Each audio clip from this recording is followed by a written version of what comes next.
If you are a white person and you go around talking about reverse racism, it's insulting to a black person because have you ever been enslaved? Have you ever been colonized? Have you ever been segregated? No, you have not gone through all this period. So you cannot go out there and talk about reverse racism and say, oh my God, I've also been racial upon. Because Hey guys, welcome back to Analysis with Janet. Here we talk about everything. Feel free to share your thoughts, your opinion in whatever thing we're talking about, but always remember to be polite as you do that. So guys, today I'm going to talk about something that I've heard a couple of times, or most often I've heard here in Sweden that I'm living in, and it's literally called reverse racism. And so, first of all, I don't know how this reverse racism thing came about because let me just explain something. There is nothing like reverse racism because we have to look at the foundation of racism. Where did racism start from? Racism started from colonization, which led to slavery, which led to apartheid and segregation. All these were periods where black people were being treated in a harsh manner that is unspeakable, unheard of. So, if you are a white person and you go around talking about reverse racism, it's insulting to a black person because have you ever been enslaved? Have you ever been colonized? Have you ever been segregated? No, you have not gone through all this period. So you cannot go out there and talk about reverse racism and say, oh my God, I've also been racial upon. Because we have to look at the foundation of racism, how it all came about. Do you know what it means for another group of people to use you to build their economy and keep you in poverty? You don't know that, but that's what a lot of African countries are facing today. A lot of African countries are poor, but they were being used by their colonial masters, and their colonial masters are super rich, living the dream life of being rich. But guess what these African countries, where they're living? They're living in abject poverty. They're living below an average standard of a human being. That's the condition in which they're living in. So you cannot stand as a white person and talk about reverse racism. There's nothing like reverse racism. And a lot of us black people have to understand that when a white person tells you that, oh, there is reverse racism, it shouldn't make you feel bad because especially I'm talking of Africans because I'm an African person and I live in Sweden, and most often going to school here in Sweden, I was often told by my teachers every time we talked about racism, how, oh, there is reverse racism, there is reverse racism. If there is reverse racism, that means Africans have to enslave you white people. Africans have to colonize you white people and then use you white people to build their economy and become rich. And if Africans have not done that, Africans have to segregate you white people because of your skin color. Do you know what it means for somebody to limit you to your basic fundamental rights because of your skin color? That was literally segregation.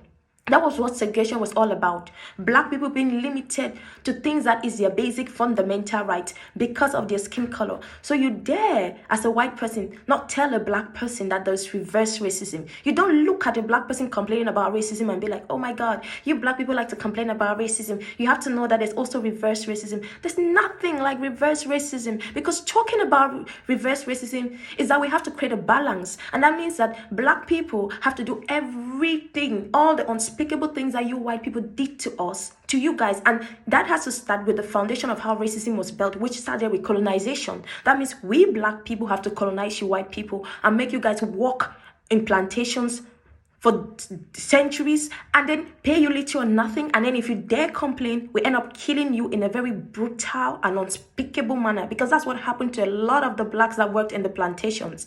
If they complain about the harsh treatment, they complain about how they were mistreated, you know what happened to them? They were brutally being killed.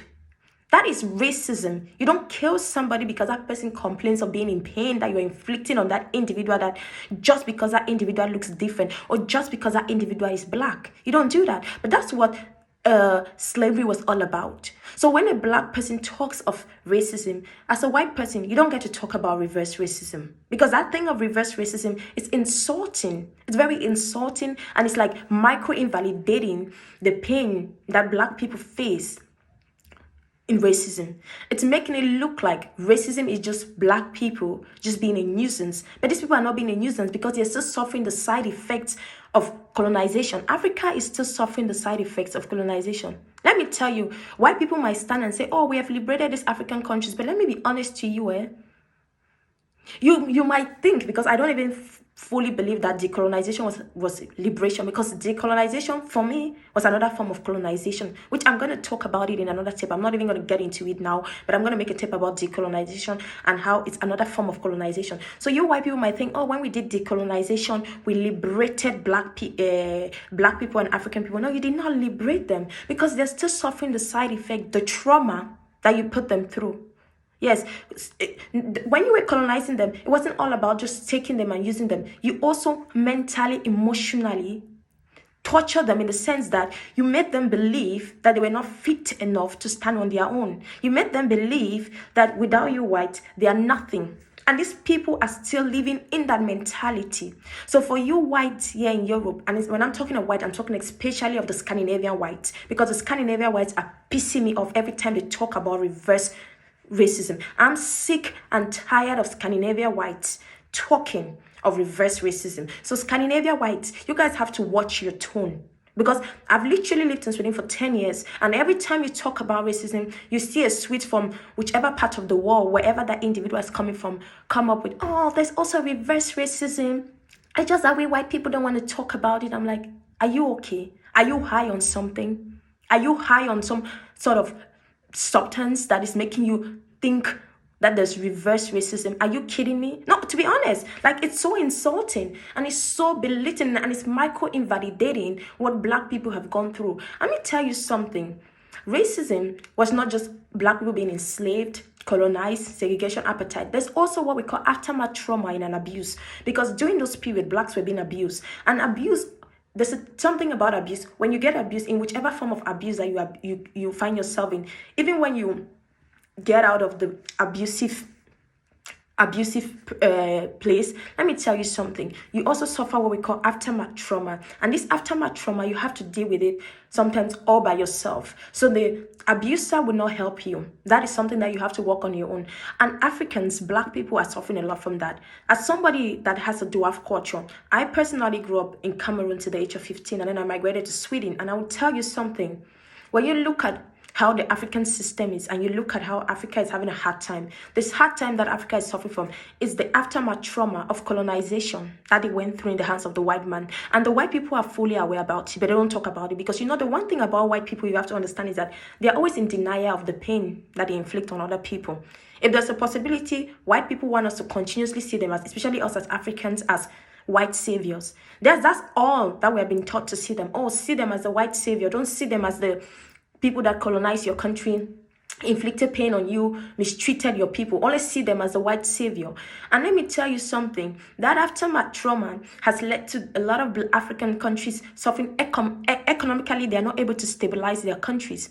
So when you're a white person and a black person talks about racism, it is not your job to come and defend the white race by telling us how, oh, there's also reverse racism. So you black people should not make it feel like you guys were not racial. Do you know what you're talking about? Did we ever colonize you guys? Do you know what it means to be under another human being? Do you know what it means for somebody to use you to build their empire and live luxuriously, and you don't get to live in that lifestyle? That's what Africa is facing. That's what a lot of Africans and a lot of black people face. They were being used to build the white empire that you white people sit in and tell us about reverse racism. And they don't even enjoy that luxury. You get to enjoy it. So you don't get to tell a black person how there's reverse racism, because it's so insulting. Let me just tell you something, especially Africans. If a white person tells you there's reverse racism, tell that white person, the day I colonize you, the day I enslave you, the day I create segregation where you're limited to your basic fundamental right, then that day you can tell me about reverse racism. But if I've never done that to you, then you don't have the audacity to look at me and tell me about reverse racism. That's what I tell a lot of Swedish people here in Sweden. That's how I and I don't even go into arguing with them, because if the thing about white people is that if you want to argue with them, they'll make you feel like you're stupid. So just state the facts to them, and then you see they just become quiet. I'm telling you. So as a black person and as an African person, I'll tell you this. We black people and Africans, we shouldn't get intimidated when we are being told that there's reverse racism, because sometimes this is just tactic that white people have used, or they're cultivating, or they have cultivated to scare us from talking about what they're actually doing to us or what they have done to us. And so sometimes when you hear a white person talk about reverse racism, you just panic and feel like, oh, I don't want to talk about it, because no, you have every right to talk about it, because there's nothing like reverse racism. There is nothing like reverse racism. Reverse racism literally means black people going back to enslave white people, black people colonizing white people, black people segregating white people, black people creating apartheid. That is what we're talking when we talk of reverse racism, which is something that we know that is going to, the chances of it happening is very, very, very, very, very, very, very slim. So there's nothing like reverse racism. So as a black person, as an African, you shouldn't get intimidated when a white person talks of reverse racism. No, because that's just a tactic that they use to bully us, and we fall into it so easily, and then we get scared to talk. And they do it intentionally because they don't want you to talk about what they have done to you. Because when they make you feel that way, and then you become scared to talk, and you just feel like, okay, I'm gonna back off from the topic. No, you shouldn't back off from it. You shouldn't get scared when you're being told that, because I've been told that so many times here in Sweden. And let me tell you something, when Swedish people tell me that, I instead feel motivated to want to talk more, because I'm telling them, look, I'm not ignorant. I'm not an ignorant black person. I'm not an ignorant person about my African history, about my African culture. I'm not ignorant. So don't come and bully me with the thing of reverse racism and think it's going to scare me off from talking. No, it's going to make me get into serious conversations with you. And every time I get into those conversations with them, at the end of the day, they become quiet. Because the one thing about a white person is that when you expose them at all level of how racial they are, who they are, the next thing they do is that they choose the quiet policy of pretending to, oh, we don't want to talk, we rather prefer to be quiet. I'm like, no, you don't rather prefer to be quiet. It's that you're being caught red-handed. That's why you want to be quiet, because you don't know how to defend yourself again, because the facts have spoken for itself. So black people and African people, don't get intimidated when you're being told that there's reverse racism. So yeah, guys, that was it for today, guys. And I hope you guys learned something, and I hope to see you guys again in my next video. And thank you guys for watching and listening, guys. So see you guys again in my next video. Don't forget to subscribe to my YouTube channel. Don't forget to follow me on all my social media platform called Analysis with Janet. There are a lot of interesting videos there that you can also watch. So guys, yeah, thank you guys. See you guys again in my next video. Bye, guys.